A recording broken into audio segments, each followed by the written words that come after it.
जी कपिल जी, आपसे जानना चाहेंगे सुखी जीवन का क्या रहस्य है। सबसे पहले मैं गुरु के प्रति अपना आभार व्यक्त करूंगा। गुरुर ब्रह्मा गुरुर विष्णु गुरुर्देवो महेश्वराय गुरुर साक्षात पर ब्रह्म तस्मै श्री गुरुवे नमः। अखंड मंडलाकारं व्याप्तं येन चराचरं तत्पदं दर्शितं येन तस्मै श्री गुरुवे नमः। जय श्री राम भक्तों, आशा करता हूँ आज की वीडियो आपको बहुत पसंद आने वाली है। हमारे भाई राहुल का मैं बहुत बहुत आभार व्यक्त करूंगा जो ये वीडियो बना रहे हैं और आप लोगों तक ये सेवाएं प्रदान कर रहे हैं। तो उन्होंने सबसे पहला क्वेश्चन मुझसे पूछा है कि सुखी जीवन का क्या रहस्य है। देखिए, सुखी जीवन का रहस्य बड़ा छोटा सा है। आप सुबह घर से निकले, आपने सुबह अपने दुनियावी सब काम निपटाए, सारे काम आसानी से निपटा के आप शाम को जब शांतिपूर्ण ढंग से घर में बच्चों के बीच पहुंचते हैं, जैसे एक गाय जो है अपने बछड़े के पास पहुंच के उसे दूध पिलाती है, ऐसे जब एक पिता अपने घर बड़े शांतिपूर्ण ढंग से अपने बच्चे के पास पहुंचता है और अपने पत्नी, अपने बच्चे, अपने परिवार से मिलता है, तो मेरी समझ में वह सुखी जीवन है, जहाँ वह अपने बच्चों से, अपने परिवार से मिलजुल के बातें करता है कि मैंने आज पूरे दिन में क्या क्या किया, क्या क्या समय बिताया, क्या क्या मेरे जीवन में उलझनें आई। जब वो अपने परिवार से सारी बातें शेयर करता है तो उसकी जो आने वाली उलझनें होती हैं, उसके भविष्य में आने वाली उलझनें, उस दिन की उलझनें, उससे पहले की उलझनें, वो सब धीरे धीरे सॉल्यूट होती चली जाती हैं।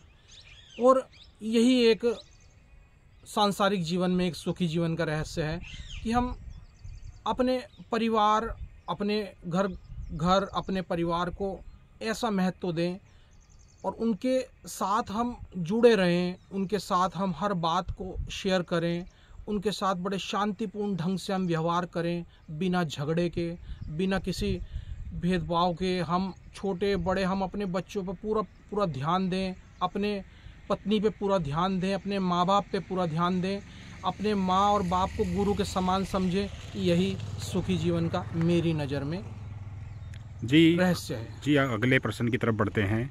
परमात्मा की भक्ति कैसे की जा सकती है। देखिए, परमात्मा की भक्ति जैसे मैंने पहले भी एपिसोड में आपको बताई थी, मैं फिर दोबारा से बताऊंगा कि परमात्मा की भक्ति आप इस तरह से नहीं कर सकते जैसे एक सन्यासी करता है। सन्यासी ने परमात्मा की भक्ति करने के लिए सब कुछ दांव पे लगा दिया, उसने सब कुछ छोड़ दिया। पर आपके पास सबसे बड़ा आश्रम, जिसको गृहस्थ आश्रम बोलते हैं, वह आश्रम आपके साथ जुड़ा हुआ है और ये सबसे बड़ा आश्रम है जो सन्यासी को भी पालता है। तो ये इतना बड़ा आश्रम है कि इस आश्रम में ही रह के मेरा सोचना है कि परमात्मा की भक्ति बड़े आसानी से की जा सकती है। क्यों? परमात्मा ने ये नहीं कहा है कि आप परमात्मा की भक्ति करने के लिए केवल भगे हुए वस्त्र को पहने। परमात्मा की भक्ति करने के लिए आप किसी भी वस्त्र को धारण कर सकते हैं, बनिस्बत आपका मन शुद्ध होना चाहिए। आपका जितना मन शुद्ध होगा उतना ही आप परमात्मा की भक्ति करते चले जाएंगे। उसके लिए आपको अपने आसपास के वातावरण को अच्छी तरह पहचानना है, अपने आसपास के वातावरण को अच्छी तरह देखना है कि आप किसी से ईर्ष्या, जलन, द्वेष कोई, और सबसे ज़्यादा ईर्ष्या, जलन, द्वेष तो मैं सोचता हूँ कि आजकल बाहर तो नहीं होती, आजकल केवल अपने घर और अपने परिवार में ईर्ष्या जलन बहुत होती है। अपने भाई से ईर्ष्या, भाई से ईर्ष्या करता है, भाई अपना बच्चा अपने माँ बाप से ईर्ष्या करता है, उनके प्रति बुरी भावनाएं रखता है।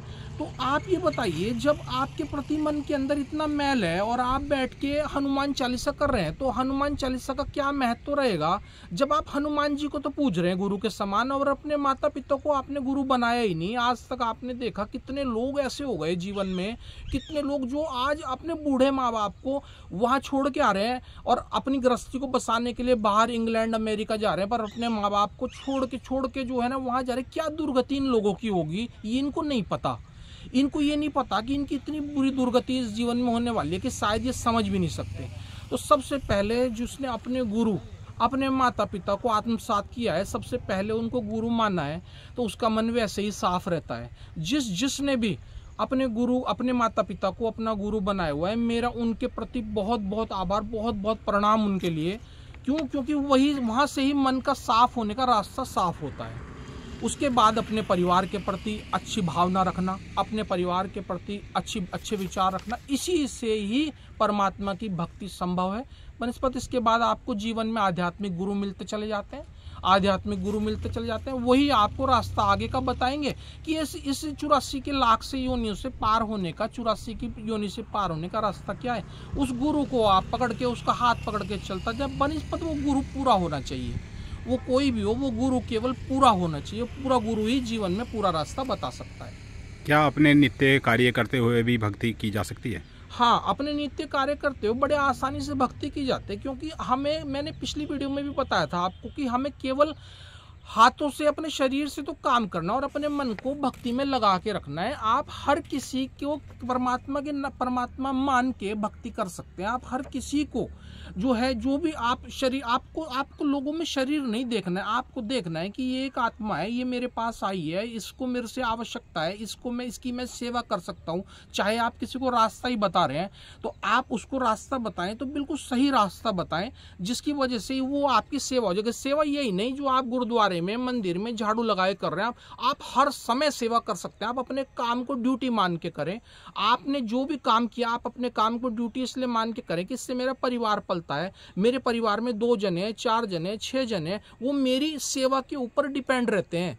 वो अगर मैं अच्छी तरह सेवा करूंगा तभी उनको भरपेट रोटी मिल पाएगी। और अगर मेरी सेवा में, मेरी काम में, मेरा काम जो है बहुत गलत ढंग से किया होगा तो वहाँ बच्चे मेरे सरवाइव करेंगे, वहाँ मेरे बच्चों के अंदर जो है बुरी भावनाएं पैदा हो रही हैं, जो आजकल हो रहा है। आप देखो बड़े आपके बच्चे नशे का शिकार हो रहे हैं, गलत चीज़ों का शिकार हो रहे हैं। उसका कारण क्या है? उसका कारण ये है क्योंकि आपकी कमाई भी गलत है। गलत कमाई का तो गलत परिणाम होता है।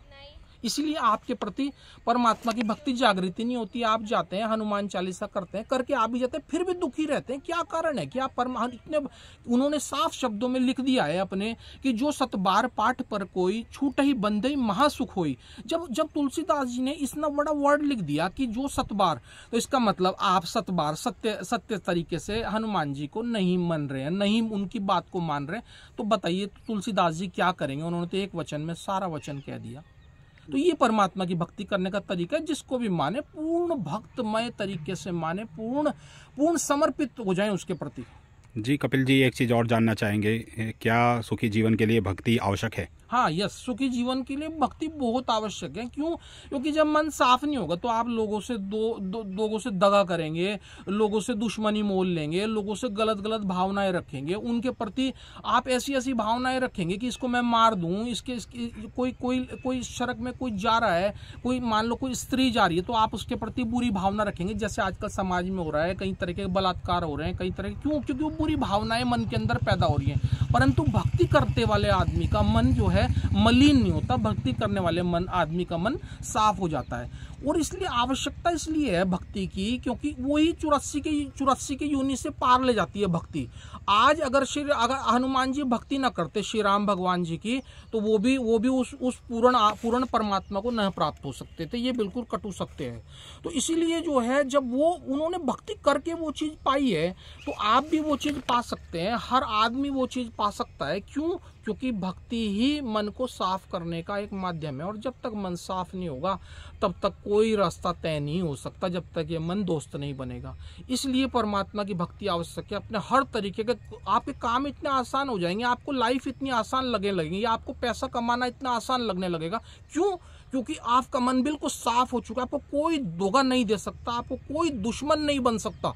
क्यों? क्योंकि आपका मन पूर्णतः साफ हो चुका है। ये भक्ति की एक प्रकाष्ठा होती है। जिसकी भक्ति प्रकाष्ठा पहुंच जाती है उसका मन पूर्णतः निर्मल और पूर्णतः स्वच्छ हो जाता है। आप क्या गाइड करेंगे सुखी जीवन व्यतीत करने के लिए?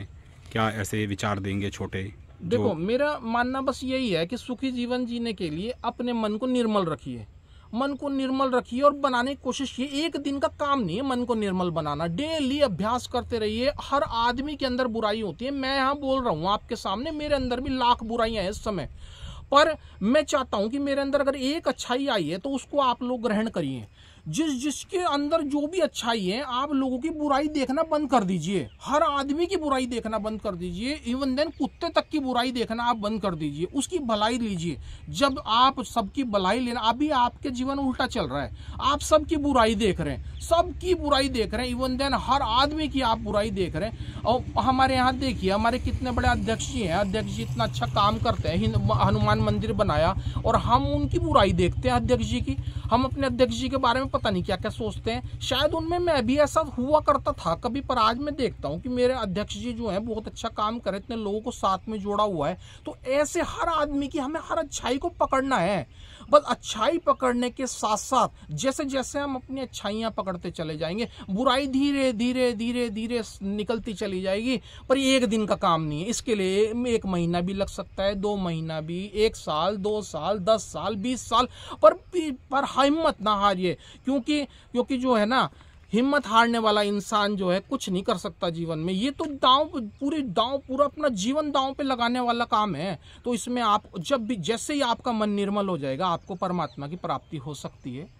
इसमें आपने बुराई की बात की है, कुछ बुराइयां मानव जीवन में ऐसी होती हैं जिनसे छुटकारा पाना मुश्किल होता है। हाँ, तो उसका क्या उपाय है? कुछ बुराइयां हैं, जैसे काम, क्रोध, लोभ, मोह और अहंकार। ये 5 तरह की बुराइयां हैं, सबसे बड़ी बुराइयां हैं इंसान के अंदर। देखो, इनके ऊपर भी परमात्मा की भक्ति के द्वारा परमात्मा से बार बार प्रार्थना कीजिए, बार बार प्रार्थना कीजिए, हे परमेश्वर मुझे सबसे पहले तो काम से मुक्ति दिलाए।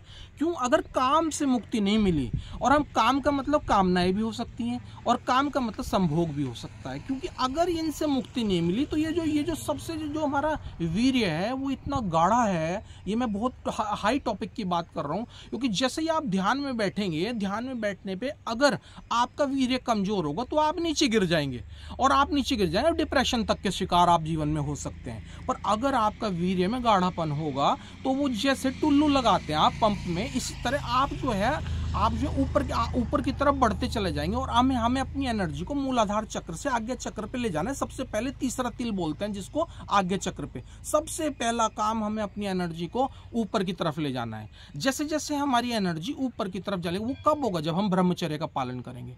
ब्रह्मचर्य का पालन ग्रस्त में भी हो सकता है। भाई आपने बच्चे पैदा कर दिए, बच्चे हो गए आपके 2, जब जिसके नहीं हुए हैं वो पहले पैदा कर लो। जब पैदा कर दिए, पैदा करने के बाद बार बार यही हवस रह गई क्या कि काम ही काम, काम ही काम, काम ही काम, संभोग ही संभोग, संभोग भी यही जीवन रह गया क्या? ये तो गाय भी करता है, कुत्ता भी करता है, बिल्ली भी करता है। तो फिर आप में और उनमें फर्क क्या रह गया? आप सर्दियों में देखो, सारे कुत्ते इसी काम में लगे हुए हैं, तो फिर आप में और कुत्तों में क्या फर्क रह गया? आपको इनसे ऊपर उठना है। जब आप काम से ऊपर उठेंगे, उसी के बाद आप क्रोध से ऊपर उठ, तभी आपका लोभ से ऊपर उठ जाएंगे, मोह, तभी आप राम काज कर पाएंगे। और हमारा उद्देश्य केवल राम काज करना है, राम काज करना है, राम कार्य करना है, राम कार्य करना है, राम कार्य करना है।